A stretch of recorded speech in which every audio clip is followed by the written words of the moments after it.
really delight in when I'm as a public speaker is being the person on the stage with the best sneakers. But I just want to point out that I'm not even close. These are just by far the best. Thank you all for being here. Thank you so much for taking out of your time. You're taking time out of your busy schedules to join us. We're going to talk about a variety of things in this panel. I want to begin by putting up a slide, if we could, of the HXA open inquiry. It's going to be difficult for you to crane your necks to see it, so I'm just going to stand up if you don't mind, and I'll read it out to you from over here. So Heterodox Academy, as you know, is an international organization of mainly professors, but academic insiders who are committed to the idea that our universities are precious institutions that are worthy of being defended, not just because of the great things they've done in the past, but because of the great futures they have in front of them. And we think a lot about open inquiry, the culture of open inquiry. We believe that a culture of open inquiry has not just one component or two components, but it has a variety of components that need to work together. And in this four-point agenda, which we sent you all in advance and you've seen, we have four main pillars. The idea of, and they're all verbs. We have sort of put somewhat aggressive verbs in front of you. I chose the verbs, so they're kind of aggressive. Commit to open inquiry, unleash the free exchange of ideas, insist on viewpoint diversity, and invest in constructive dialogue. And on our website and on the documents we sent you, we gave you, there are 3 subpoints beneath the 4 points, and there are subpoints beneath the subpoints, but the main points are these 4 points. I just want to invite each of you, as we begin, to help HXA and help the audience, many of whom are HXA members, to help us see how you think about that 4-point agenda from a presidential perspective. It's easy for us to say, from the safety of our offices in New York, you should do these 4 things on your campuses. I'm just wondering, how valuable do you think those 4 things are? Are there some of them that are more difficult to achieve than others? Are they all equally valuable in your view? Are they on your minds these days?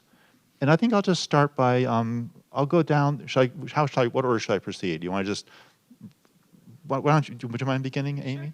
So Amy, please. Thanks. Well, first of all, thank you for being here and welcome to Colorado State University, and welcome to you too as well. It's an honor to have you here on our campus on what I think is probably the last day that it's going to look like this. The students are coming back this weekend, and the first year students are here next week, and then all of the students start class on the 25th. So this is actually the calm before the storm, and it's really nice to be here with all of you having this conversation and hosting you here for these important topics right before we're in the thick of it in the semester. So I think it's just a particularly nice time to have this conversation. So welcome and thank you, for bringing these forward to us. And I think my colleagues and I will all agree that these are top of mind, especially with everything that's going on with the federal administration and new pressures and new dialogues that have come to our campuses and new focus around a lot of these issues since January. I think they've always been on our minds, but they might be in a little bit sharper focus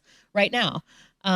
So it's a particularly good time, I think, to have these discussions. At CSU, we're a land-grant institution, and so our mission is pretty well defined. In these areas, we really focus on access to higher education and access to excellence, right? So if you're familiar with the Boyer report, and it really holds those 2 things together in terms of access to excellence, and that you have to have both in order to succeed. That really resonates with us as a land-grant institution, focusing on those 2 things and holding them together. And I believe that you can't really have access or excellence without being true to these tenets and making them a priority on your campus. So to me, each one of these 4 things aren't the end all. They're not the end case for why we have universities, to your big question of why universities exist. In my opinion, the university exists for the students, for student success, that they come here, they move through, they are ready to participate as leaders in society, leaders in democracy, experts in their field, but they can't achieve those outcomes unless we create a university that has these tenets at work and that we're serious about them on our campuses. So that's the way that I see it as a university president, putting the student focus first. I'm also a parent of 2 college students right now, so I think why does our family invest in their tuition? Right. It is so they can succeed, right, in their field, so that they can graduate, have valuable degrees, succeed in life. And I believe that they can't do so unless this is at work at the universities at which they attend. And I think a lot of families would see it through that lens of why the university exists. So does that make sense? Yes, that's beautifully put. Can I just ask a bit about that connection between access and excellence? Does access is something we care about because we care about our fellow citizens? We want to live in a just society.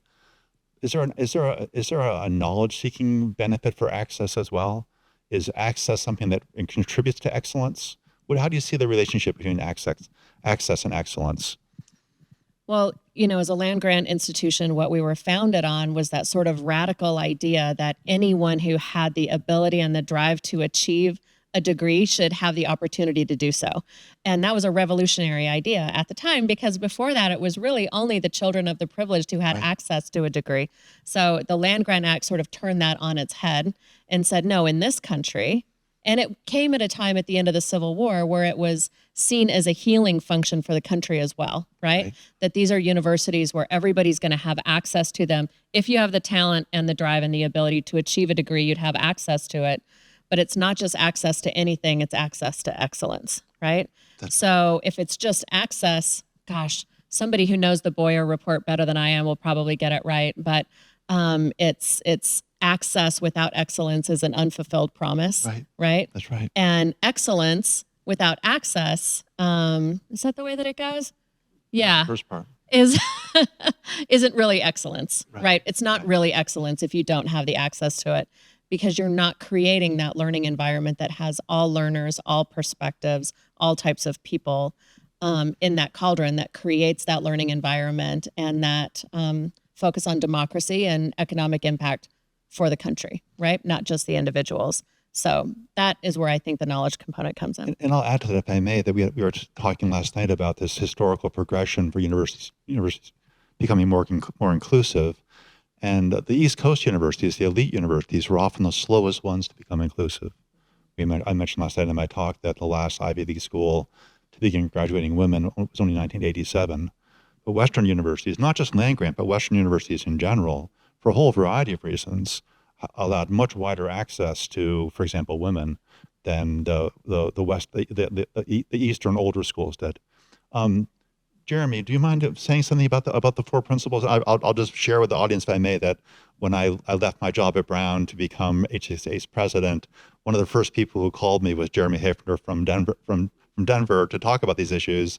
I said, there's a university president who's an HXA member like me, and I was just delighted by that conversation. Do you want to say a little bit about how you think about these four principles and some of the things you're doing at Denver? Yeah, absolutely delighted to. And first of all, thank you for inviting me on and to be a part of this really fascinating panel. Thank you for hosting HXA here on the CSU campus. And I just have to do a shout out to the student panel that we just listened to. Thank you. Fabulous. John, you and I just chatted briefly afterwards, and how much we learn from our students on a regular basis. Every time I have an opportunity to hear our students articulate their values, their passions, particularly around the issues that HXA is all about. It warms my heart, and also, keeps me going. It's inspiring, right? It's inspiring. It's really inspiring. It is really inspiring. It grounds us on why we do all this. And as Ed and I was talking, it grounds us. Well, we take all the arrows at the same time. What arrows? This was really important to me from the moment I became chancellor, to be honest with you, and it was part of my inauguration speech to really emphasize open dialogue, open inquiry, free expression, because I saw a real threat to that in the events leading up to my inauguration, quite frankly. I have this vivid image, as many of us do in the audience, of the Middlebury event where there was a canceling of a student and a very strident student protest around all that. And you mean Charles Murray? Sorry? You mean the Charles Murray event? Yes, the Charles Murray event there. And it's so vivid in my mind about how did we get to this state where we where we are unable to have this open inquiry. You know, if I just mention, so just, I'm sure people know Charles Murray was a professor invited to give a talk at Middlebury, and the protests were not just shouting him down. There was actually violence involved, which it shocked many of us. But Yeah, thank you. sure, that's a brief version. So from my perspective, there's really three kind of core reasons why these four principles matter so much to me. And Amy said several of them, but at the core is our student experience and helping students gather the skill sets that they need in order to navigate an increasingly complex world where polarization is a reality. They need those skill sets. And so we need to model that for them. We need to encourage them to lean in and learn about it, just like the students did before this panel. So that obligation to really help our students attain the kind of competencies that want is really, really important to me. The second one is, at a research university, which we all represent here, the very fundamental nature of research, in essence, is to try to have an understanding of truth in some manner or in some form. You cannot do that without open inquiry. You cannot fully understand and expect to say that you have discovered a little sliver of the truth without being able to ask all the possible questions that open inquiry allows you to do. And of course, that means a free exchange of ideas, a diversity of thought, and certainly this constructive dialogue with your colleagues, right? But lastly, I think, in a meta sort of way, it is so important to our democracy. We are literally making sure that we are producing generations of well-informed students, faculty and staff for that matter, that have a grounding in the civic principles that make up democracy. And this notion of that we're built on pluralistic society, that we come with different perspectives, and our country has been shaped that way with not easy dialogue, but dialogue that had to happen, is a fundamental precept to our country. And I think it's an important thing that universities help support these very ideas for that reason, John. So that's why I'm very excited about that. Thank you. Ed, would you care to speak to these four principles and how you see them at Wyoming? Yeah, certainly. Thanks, and thanks for having us down here. And again, another shout out to the students. I remember sitting there just a few minutes ago thinking, oh, so that's what a university is for. So thank you for helping us continually refine our thinking on that.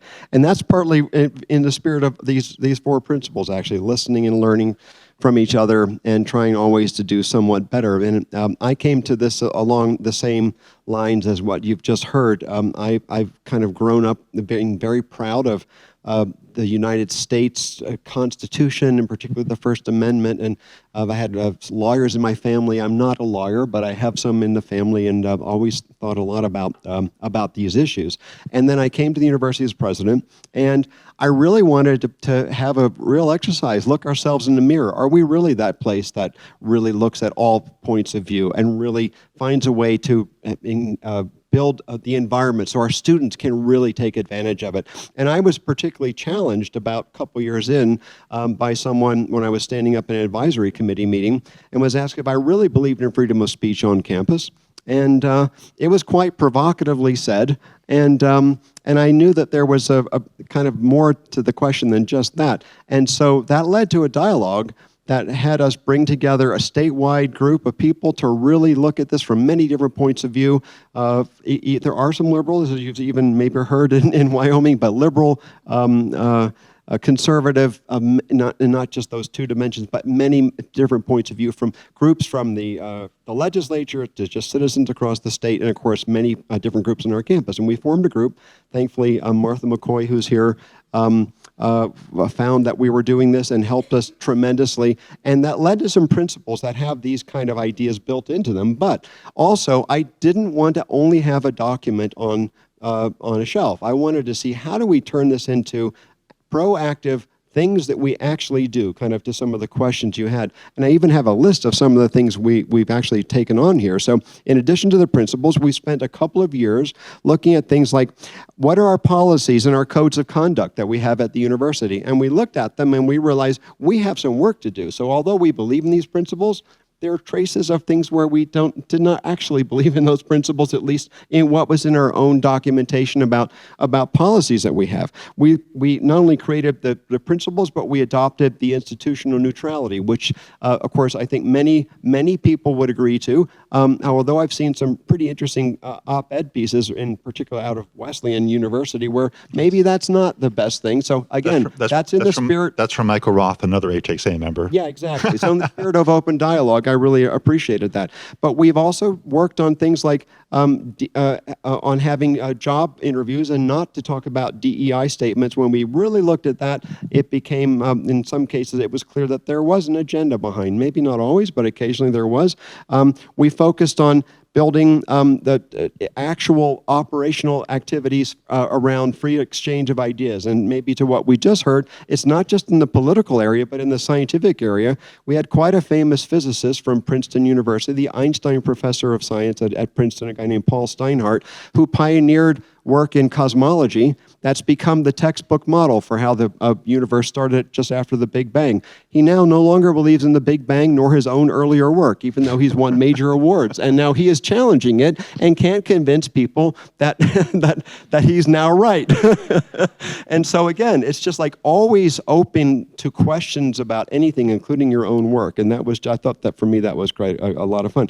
We've pushed the idea that the classroom is not for advocacy or activism, but for a place for inquiry. Of course, our law dean says, wait a minute, in law school we teach advocacy. That is what it is all about. But so it's in a different kind of advocacy, but again, a good dialogue at the university. And now we're looking at dialogue fellows that we have in an active program, looking at certificates in constructive dialogue and so on. So we're on it. We're trying to create that environment that really lives and breathes those principles. And we have more work to do, but I'm proud of what we're doing there. Please, of course. Please, Amy. I just have a question, I think, for the two of you, because our institutions are quite different. In location, you're a private institution, we're a public land-grant institution, and yet a lot of our responses here were very similar, right? You wouldn't know sort of the differences in our size and location. You've got a more rural, urban, suburban, type of campuses. So I'm curious from both of you, do you see that your mission and how you incorporate these principles are different, given that you are an urban private institution versus a more rural public institution? Certainly, there is vast differences, but there is also many, many commonalities, as you just pointed out. Our mission, our vision is to be a great private university dedicated to the public good. And those aren't just words that we banter around. It is truly ingrained in the DNA of the University of Denver. The idea that here you have a private university dedicated to the public good is sort of an anomaly in today's kind of environment, but that dedication is incredibly strong. And so it permeates our academic programs, permeates the research that we do, the support of our students. We're very student focused. We are smaller than the two of your institutions. We're at about 12,000 students, and we're 60% graduate students. So it's an unusual kind of mix for a private university.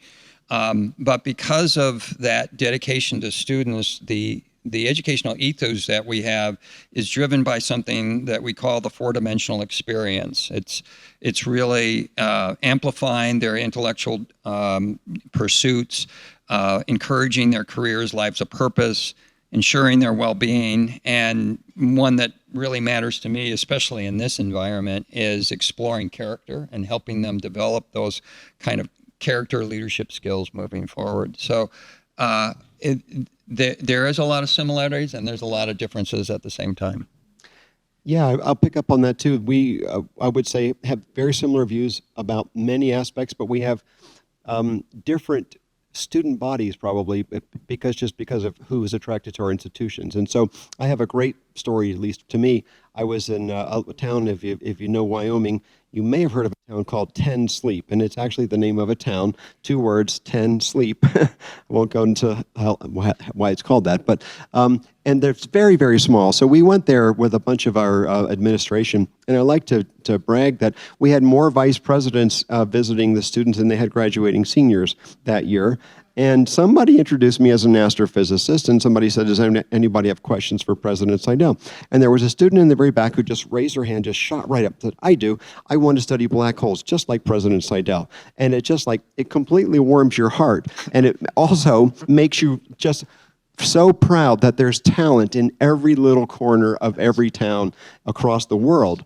And so that's, for us, our particular mission. Now, not every student, though, has the kind of preparation. Another example, just is an astrophysics evening for me, or afternoon. So I went to a Native American summer institute, and again, I walked around the tables, and a bunch of students from Wind River Reservation, and either from usually Northern Arapaho or Eastern Shoshone, and again, asked the same question, what do you want to do? And a student said, I want to be an astrophysicist. And I'm like, how old are you? And she says, well, I'm starting 9th grade. And she said, and I wanted to be an astrophysicist in 6th grade, but she has really no preparation, but she's really inspired by it. They don't offer AP physics or AP calculus in her high schools. And so you have a mission not only to provide access, but to then provide the environment where you can bring people along so they can really realize their potential. And that's something special about the university that I think. That's wonderful, and I really appreciate that question, Amy. That was fascinating. I want to ask you, if I may, a question about viewpoint diversity. It's one of the 4 principles, but beyond that, if you think about the last 50 years of American higher educational history, we see at HXA sort of 2 trends moving in opposite directions, and I'd like to get your take on it. On the one hand, in the past 50 years, our universities have become far more inclusive than they were before. As I mentioned, Western universities tended to be ahead of the Eastern ones in terms of being more inclusive for different groups that had historically been left out. But over the past 50 years, the American university system as a whole has made this huge effort, often very self-consciously, to become more inclusive and more diverse on a number of identity dimensions. At the same time, a cross-current, and we applaud that for all kinds of reasons of justice, but also reasons of searching for truth better, with more people involved in the search. On the other direction, though, there's been a pretty sharp decline in viewpoint diversity on the ideological dimension. So in 1960, the ratio of left-leaning, self-identified left-leaning to right-leaning professors across the U.S. was about 2 to 1. Today, it's about 20 to 1, and among the junior faculty, it's much sharper, even more sharply different. So we're getting much more inclusive on a 50-year perspective on some dimensions, but on this one particular dimension of ideological diversity, we've gotten, it seems, less diverse. The current administration speaks about this issue. I wonder if you have any thoughts about that. Is viewpoint diversity on the ideological dimension something that's on your radar screens in the president's office among all the many things you're doing? If it is on your radar screen, how does pursuing it square with being committed to excellence and faculty self-governance? It's one of the hardest nuts we think that there is to crack out there. You might not have things to say about it, but I'm just curious as to whether any of you might want to share any insights from a president's perspective on that problem. Well, I'll certainly lean in. The dedication that we have to this topic, open inquiry, free expression, one's that missing, John, is I really would like to see evidence-based reasoning as maybe a subpoint, at least, to all this, because if it's truth we're after, then we better be able to have that validation on that. Yes, that aspect of it. Good.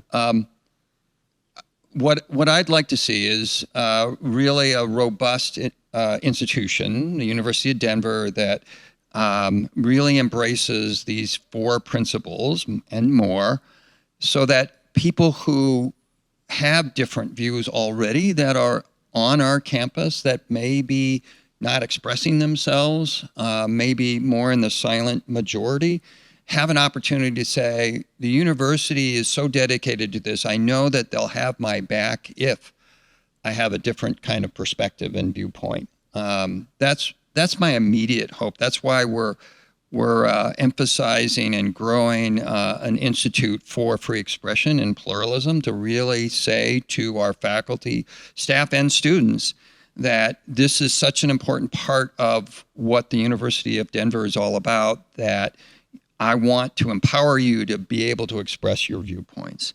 At the same time, I think we have to really model and demonstrate these dialogues around controversial topics. And so bringing in speakers on the left and the right, or in a variety of different perspectives. We have a program called the Denver Dialogues, where it is in partnership with Hoover Institute, with American Enterprise Institute, New America, and Aspen Institute, where we bring in scholars from those four think tanks on a particular issue, whether it's congressional reform or gun control or the Israel-Palestine issue, and students and faculty and staff are able to see a diversity of thought and see it done in a way where open dialogue, civil dialogue can occur in that regard. So it's very much on my mind. What I think we have learned from other examples in higher education is if we create an institute that is specific to bringing in conservative thought, that there are lots of challenges around that. And I would rather see us make sure that we build on the expertise that we have, ensure that we are providing a balanced, non-activist sort of approach to our education, and still expose students to a variety of different viewpoints. Thank you. I'm really want to push on. I think the nut that I'm trying to identify, the tough nut, is something like viewpoint diversity on the faculty. We heard from the previous panel that there's a conservative undergraduate student body at Wyoming. Do you want to speak to the Wyoming situation regarding viewpoint diversity on the faculty, if you'd like? Yes, I would love to do that. And any faculty from Wyoming here? I know there are a few of you there. They're all clustered at a table together. It's okay. I want to say, I think there's truth. I mean, the statistics are pretty clear to what you're saying, that there's been an evolution towards more liberal thinking, at least in certain parts of universities, and even in relatively conservative places like University of Wyoming and within the state of Wyoming. I think it's true, and that's why I really was encouraging a lot. Look at yourself in the mirror and make some really hard assessments, and how are we really looking at things here? And I've also been asked, even by some of our legislators, that why don't you declare that you're a conservative university? Interesting. And I just have not wanted to do that. And they've asked you to declare. They have asked me to declare. Yes, I've been asked by very prominent legislators that you should declare you're a conservative university. But I think by not doing that, but by declaring neutrality and then really trying to cultivate the constructive dialogue and the disagreement, people are seeing who we're trying to be, and who we're, I think in our heart, who we really want to be. And I think it's making a difference in not only with existing faculty who are saying, maybe we do have some things to think about, but also in terms of who we're attracting. And we have examples here even of people we've attracted to the university because of the stance we're taking. And so I just think that that's the way to go. It may take a little time, but we're always working towards getting better. Amy, do you want to speak to that? Yeah, that's fascinating, and we watch a lot what's going on up there in Laramie, and sometimes just how different it is between just an hour drive, right, between where you are and where we are. I actually think that there is more viewpoint differences among faculty than what the statistics show. And I think that some of our faculty have been a little bit more, I don't know if it's peer pressure, but to state certain things, and maybe they're more conservative and whatnot. And we're seeing them talk more openly about that now. So I actually think that there's more diversity of viewpoint than we might think among the faculty, and what some of those statistics show. And of course, we want our faculty to reflect our student body. We have an extremely diverse student body. And in Colorado, we represent students from every corner of the state. Every state in the country, and 50 different countries, and so we want our faculty to look like our students, and our students to see themselves in them, and that's the goal. I think as leaders and as presidents, we always have to hold together our vigorous defense of academic freedom, right? Research freedom, academic freedom in the classroom, while also holding true that our students have rights as well. Under Title VI, we can't discriminate against them based on their viewpoint or who they are or what they bring to the table either. So we also have to vigorously defend our students to have an environment in which they are respected, they're not feeling oppressed, and they're respected for their views, right? Both of those things have to be true. And we as presidents have to hold on to those all the time. So one thing that we do, and I know that both of you do that, and a plug, Jeremy, I think that there's room for us to work together, and we are on some things as well in your programs. We have a joint person in common right now in Carol Spahn, who was she's now an executive in residence with me and teaching with you. She's just the former CEO of the Peace Corps. And is moving back to Colorado now that her time is done in DC. And we're both, I think, going to be doing some events with her and talking about globalization and democracy coming up. So that's just to say that, we can work together as well as universities since we're all committed to democracy. But the events that we bring in, that we actually participate in, events like this, and the speakers we bring onto campus and how we model that good behavior, I think, for the university. We're starting to play football in a few weeks, and on my list of the president's suite for our home opener, I have Republican Congresswoman Lauren Boebert as my guest, and I have Democratic Congressman Joe Neguse as my guest. We're all going to be together in the president's suite for football, and I love that. I love that they are both going to be in there, and we're going to show students that we actually are welcoming of them. We appreciate that they come to CSU and engage with us. We've had everybody on campus in the last couple of years, from Jane Fonda to John Kelly, who was Trump's Secretary of Defense, and actually putting them on stage with us, engaging in their viewpoints on democracy to our students and to our faculty. Everything matters inch by inch, I think, to make sure that people know that this is a place where viewpoint diversity can and has to thrive. If not here, where, right? And I'll just note that college presidents have the power, direct power, to decide who comes to the football suite with them. And I love to see that they exercise that power wisely. Well, Ed just invited me to his because we play up in Laramie. And we have a few things to work out. We have a few things to work out. And I'll add that presidents also have the direct power, or mostly a fairly direct power, to decide what kind of criteria they use to choose the student body. But when it comes to choosing faculty, there's the mediating institutions of departments. And so path dependencies can get going there. And I've talked to many presidents about that issue. And moving into that space to think about viewpoint diversity on the faculty from a president's perspective is often considered difficult. I want to shift gears to a different set of topics. It's sort of a kids these days kind of question. And so here's my first kids these days kind of question. Do you think that how are you adapting to the reality, what I think is a reality, that kids these days come to college with different expectations than perhaps in previous generations? They seem to seek faster feedback, more flexibility, a desire for perhaps more immediate return on investment. Are those caricatures, or is that true about the kids these days? What are you seeing about students these days? How are you adjusting your policies and your universities to adapt to what you understand this generation as being like? And whoever wants to start. Amy, do you want to start? Sure. I think some are caricatures, a little bit, right? And there's the joke that students these days want to go to class online, but college in person. They really like to be together. And we see, record-breaking numbers of students showing up to events and games, and they love that communal time to be together almost now more than ever. But when it comes to their class and their path and their degree path, they do want it to be very customized. And so one thing that we're doing better to sort of adapt to those students, and not all students are ready to go to a residential campus right away after they graduate from high school, working a lot more closely with our community colleges, working a lot more closely with our four-year institutions around the state. We have a new campus in Denver, the Spur campus at the National Western. This year, we're going to be launching a first-year core curriculum for students who want to go to CSU, want to end up here, want to get a degree here, but for whatever reason are not ready to start when they're first years. Maybe they can't afford it. They're place-based for some reason. They can start in Denver. They can start at our university in Pueblo. They can start at Front Range Community College. They can start at home online. Just get started, right, toward that four-year degree. And then it's on us to help them ladder up in their second year to finishing online, finishing on person at CSU. So we have to open the doors to them to find their path in new ways, give them more places to start, to get going, right? Even if they can't come up here and have that traditional on-campus living in the residence hall experience. So letting them sort of dictate where they start and where they stop and what that path looks like going forward, I think that that's on us. Would you describe it as giving them more autonomy? Could you summarize it that way?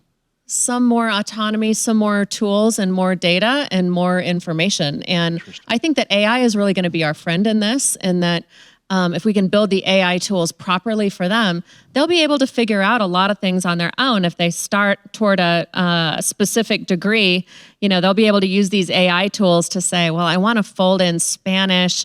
This is a career I want in the future. I want to do study abroad over here. What does that look like for me?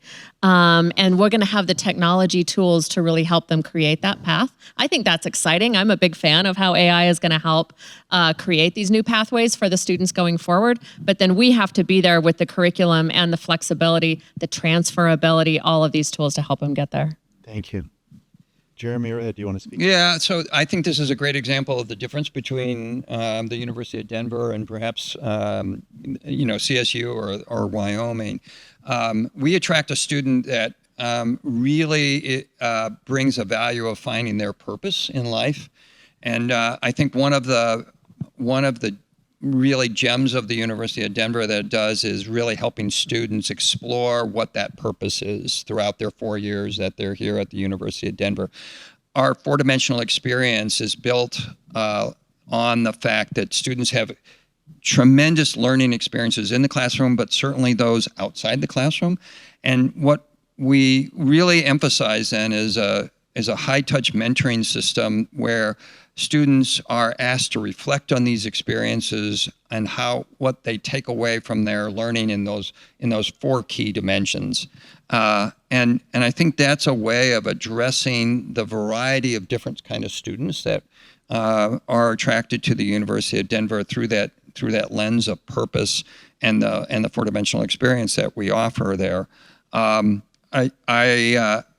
also really want to make sure that students not only have this reflective kind of high-touch experience that they have at the University of Denver, but I want to make sure that they really walk away with these competencies of not just in their academic field, but in life lessons and life skills, and that's what it's really intended to do.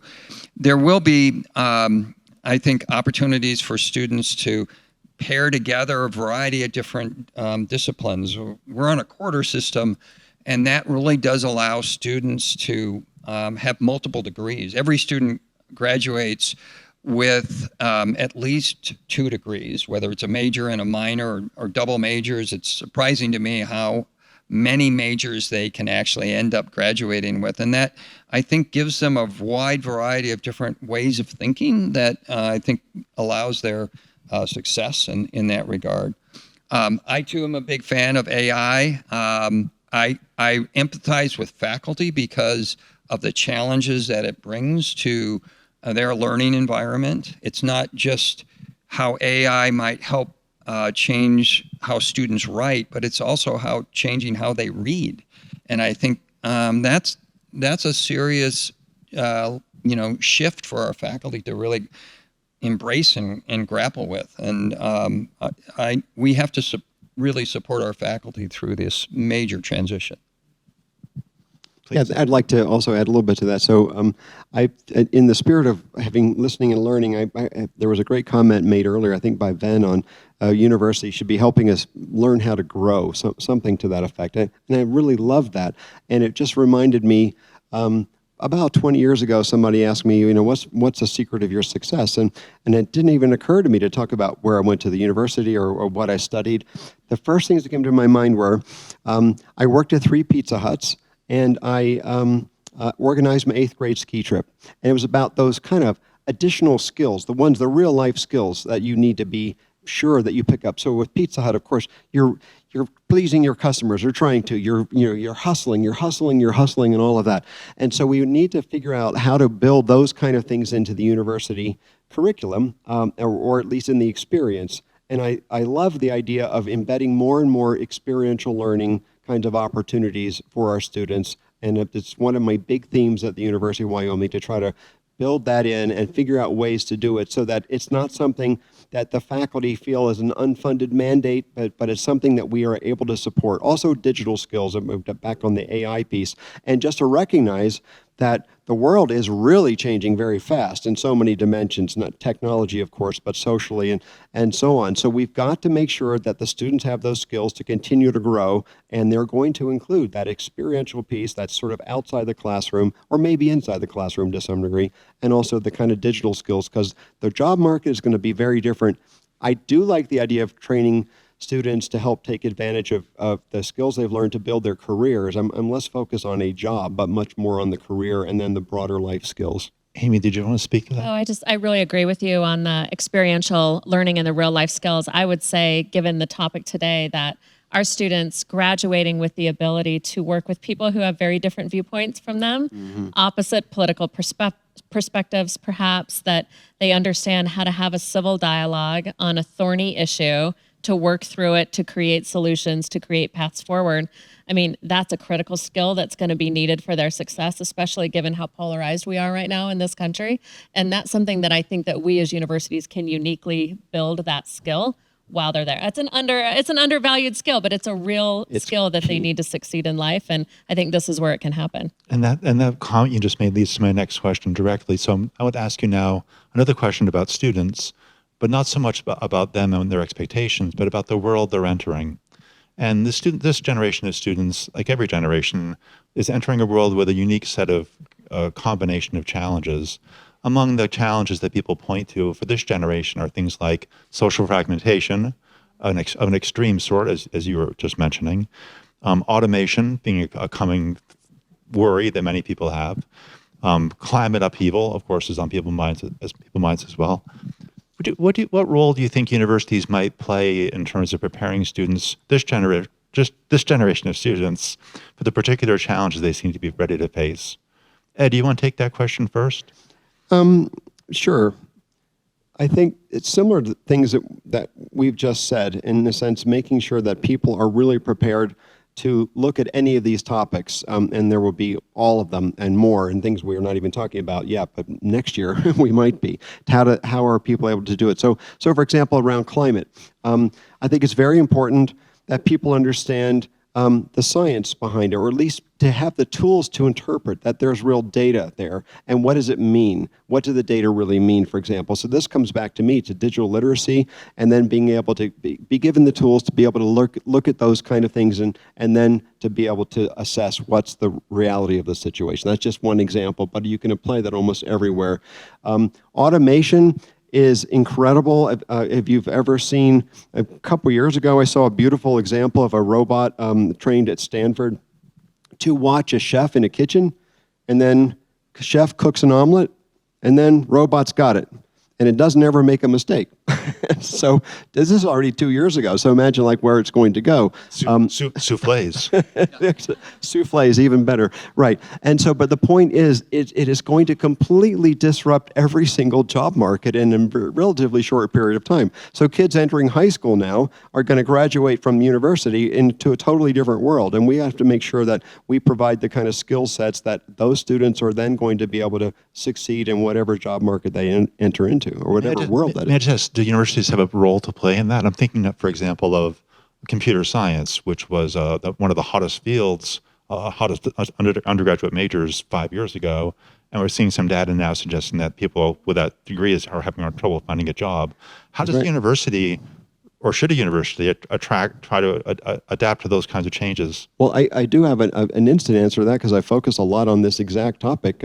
Computer science is important and will continue to be important, but the applications of computer science are even more important, and that's kind of at the heart of that particular question. There was an article just in the New York Times last week or a few days ago on exactly this topic, but I've been tracking this a lot. And so it's about not necessarily how do you study computer science, which is maybe for those who really want to go in deep, but in any area of endeavor, you need to have those kinds of skills. And so at the University of Wyoming, we're trying to both build up computer science and think about how is that changing. A lot of it has to do, in that particular case, are the students getting skills in AI and machine learning, And so that's growing, but we haven't caught up quite enough yet. But then across the board, does an English major get the digital skills, and just like a physics major and others? And so that's where a lot of the extra work that has to happen, I think, to prepare our students. And that's I hope goes to your question. Thanks, Jeremy. I'm sorry. Thanks, Ed. Jeremy, would you like to get on this question too? I completely agree that the students that are coming to our universities today are exposed with increasingly complex anxieties that I think that when we went to college weren't of this severity in a lot of ways. And so I think that's partly driving a lot of the mental health issues that I think all of us see on our campuses, and why we've had to really invest in counseling services to help our students navigate all those. To me, it gets back to building those core competencies of our students to help them realize that even in their past, that they have developed for example, a sense of resilience. COVID, as hard as it was an incredible learning environment for our students, because they had to endure quite a bit of change in their lives that disrupted their learning, it disrupted their social activity, and are they learning to bounce back from that? So part of our work at the University of Denver is to really explore what are those virtues that we think are going to be really important as competencies. So resilience, compassion, ethical leadership. These are what's part of our, as I've mentioned, the four-dimensional experience, what we're helping students really take away beyond the classroom. I think this will equip them with the kinds of skills that, as our students said in the student panel, helping them grow, helping them adapt, helping them make sure that they're constantly learning in that regard. So that it's a great question, and I'm really interested in hearing my colleagues and how they're addressing it. Thank you. Amy, would you care to respond to that? Oh, I'm sorry, please. Well, I didn't mean to preempt you, Amy, but just one point we didn't quite get to, but it's more thematic for this meeting, around constructive dialogue and the social upheaval that we're facing right now. That's a really critical piece of that. And I think all of us have got to think about how our universities build that environment where students have that, because those skills are going to matter as much as digital skills or any others we might train them in. Thank you. Amy, do you want to speak to the general question? Well, I think to the general question, my colleagues both in talking about the core competencies and the resilience and the adaptability and the compassion, you use that word, and the ability to have dialogue. I think what they just did is really make the case for the value of a four-year degree in college. And, you hear people out there, especially in the media, question the value of a four-year degree.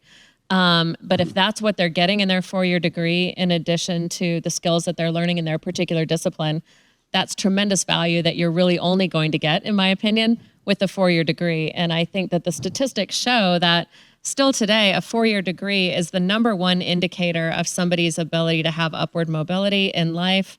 And it's not just economic mobility. They have better health outcomes, better family outcomes, more resilient in economic downturns. They're more likely to give back through philanthropy in their lives. They're more likely to start businesses and employ other people. All of that is true no matter what the four-year degree is in. And that's because they're coming out with these skills that my colleagues just identified. So when people are questioning the value of a four-year degree, that's the value right there. But I'll just add that we just put in our application for an applied bachelor's degree, which will be a 3-year degree. This is a new opportunity that the Higher Learning Commission, of course, has put in front of us. And I think it's an important one that universities think about without sacrificing the core liberal education that I think we're really wanting to make sure the students have. So it'll be a fascinating experiment for us. Yeah, for sure. And I think that goes back to, students are looking for these customized pathways, and we've got to be able to be there with what they're looking for. For my final question, I'd like to invite you to journey with me to the future and embark on a science fiction experiment. So imagine with me, if you would, the University of the Future. We don't know quite what shape it might take, but let's imagine, picking up some things that were just said, that robots come to classes, learn, hear a lecture, then are able to deliver the lectures better themselves the next time. So those robot professors. Let's imagine that AI keeps spreading its magical wings, and AI is everywhere, and it's in their heads, and there's all different places we can't even imagine now where it might be. Let's imagine that the university changes in all kinds of ways that we can just sort of dimly see from here, and now we're at the university of the future 50 years hence. My question is, and however you conceive of the future university 50 years from now, what is it about that future university that you hope would be most like the universities that we see today, around us today? What is it that you hope, whatever changes these universities may go through, what is it that you hope might stay the same? I'm happy to start if you want. Did I silence start you? A little bit. No, I think about this a lot, actually. And classic physicist. Who else? There was an op-ed piece by Tony Frank recently on exactly this topic that my board chair sent me, by the way, from a CSU system, and things will look different, but there will be many of the same challenges. I'll talk about a couple of a few challenges that I kind of interviewed actually on when I came to the University of Wyoming 6 years ago or so for interviews for the job. I talked about challenges of the need for complex problem solving and interdisciplinarity and working together in teams, and how we can reduce the barriers to create that. Problems in the future are surely going to be at least as complex as what we have now. It's going to require that dialogue and that sort of give and take and so on, and that requires people to have some sense of community. And so I think no matter how much things are online, kind of to your point, Amy, students are maybe there for the social life, but they learn online. Still, that's building that community and making those personal connections. I think that's got to be important in the future, and if it's not, I don't know where we're going as a society. And another one is universities as engines of innovation, to help create the new ideas and help build the new economies that are important for the region, and all the things we need to do to support that. So I hope in 50 years, students will still be coming to meet with real people, not just robot professors, and get to know each other, and at least that kind of constructive dialogue is going to be necessary for forever. So community and innovation are two of the things you hope will still be there. Yeah. Would you care to speak to that, Jeremy? So I'll go out on a little bit of a limb here because it's 50 years, right? First of all, I really do think that self-directed learning is going to take a much stronger role on university campuses. I too really believe and hope that the residential experience is something that is longstanding and will survive the many challenges that lie ahead. But that doesn't mean we go about our business in the same way we do today. With the power of technology, you're going to see the ability of students to really, I think, master certain competencies from a discipline point of view in a self-directed way. But they're still going to need strong guidance, mentors, and faculty that help shape and guide them along their journey in that respect. So it may be that the credit hour, which is our currency today, is not the currency of the future. What it looks like, I think it's hard to say, but more focus on really competencies and skills could be part of the future of the University of Denver or any of the higher education universities. But I want to just end by saying, American higher education is clearly being tested in very severe ways right now. And in many respects, the criticism has a lot of validity. And if we don't own these problems, and if we don't take on the responsibility of critically reflecting on the challenges that we have, then I think we're letting our students of the future down. But it still remains one of the best examples of higher education, of learning across the world. The residential experience that our students gain in the classroom, outside the classroom, I think it is not challenged by any of our world competitors out there. And I just take real value in the sense that there's something special about American higher education that we have to defend, we have to change at the same time, because it means so much to our country and to our world. Thank you. Amy, you have the last word on this. Yeah, topic. that's perfectly said. I agree with everything that my colleagues just said about the future. The only thing that I would really add on in terms of the humanness and still maintaining an environment where people come together in person and are able to connect, across generations and across time, right? We've been here for 155 years. I walk through the airport with a CSU cap. I'll see a guy who's 80 years old in a CSU t-shirt.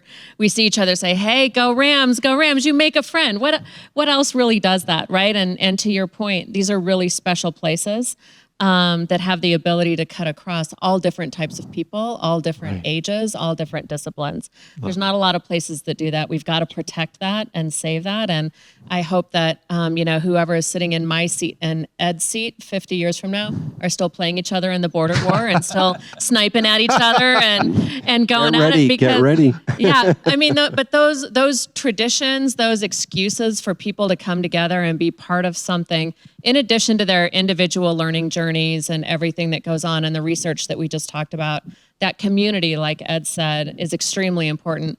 And I think in the digital age, it's going to become more and more important that we hold on to these places where we are human, where we can be with other people who are the same or different from us and carry on these traditions. And the only other thing I'll say is that I think that hopefully American universities are still the cornerstones of democracy, that democracy is still strong in this country in 50 years, and that we're still depending on our institutions to be able to hold on to those tenets of democracy, which I believe those are up on the screen, and producing the future leaders that will carry democracy into the future and hopefully continue to be those global leaders in that space. Yeah. So we began this panel by talking about how inspiring the panel of students were. And I think we all, in our different ways, heard those students and thought to ourselves, this is why we're professors, this is why we're administrators, this is why we do these things. I just wanted to say to the three of you, on behalf of Heterodox Academy, which is an organization of professors, how much we admire you and how much we appreciate you. People say being a university president is the hardest job in America, that whatever you all do, someone doesn't like it, and they're probably going to get in your ear and tell you that. But I just really want you to know that as we were all inspired by the students, the HXA and I are inspired by each of you. We really admire your idealism, your principled approach to these questions, your commitment to open inquiry. And I just want to thank you so much for your service and for your leadership and for being on this panel especially. So thank you so much. Thank you. Thank you.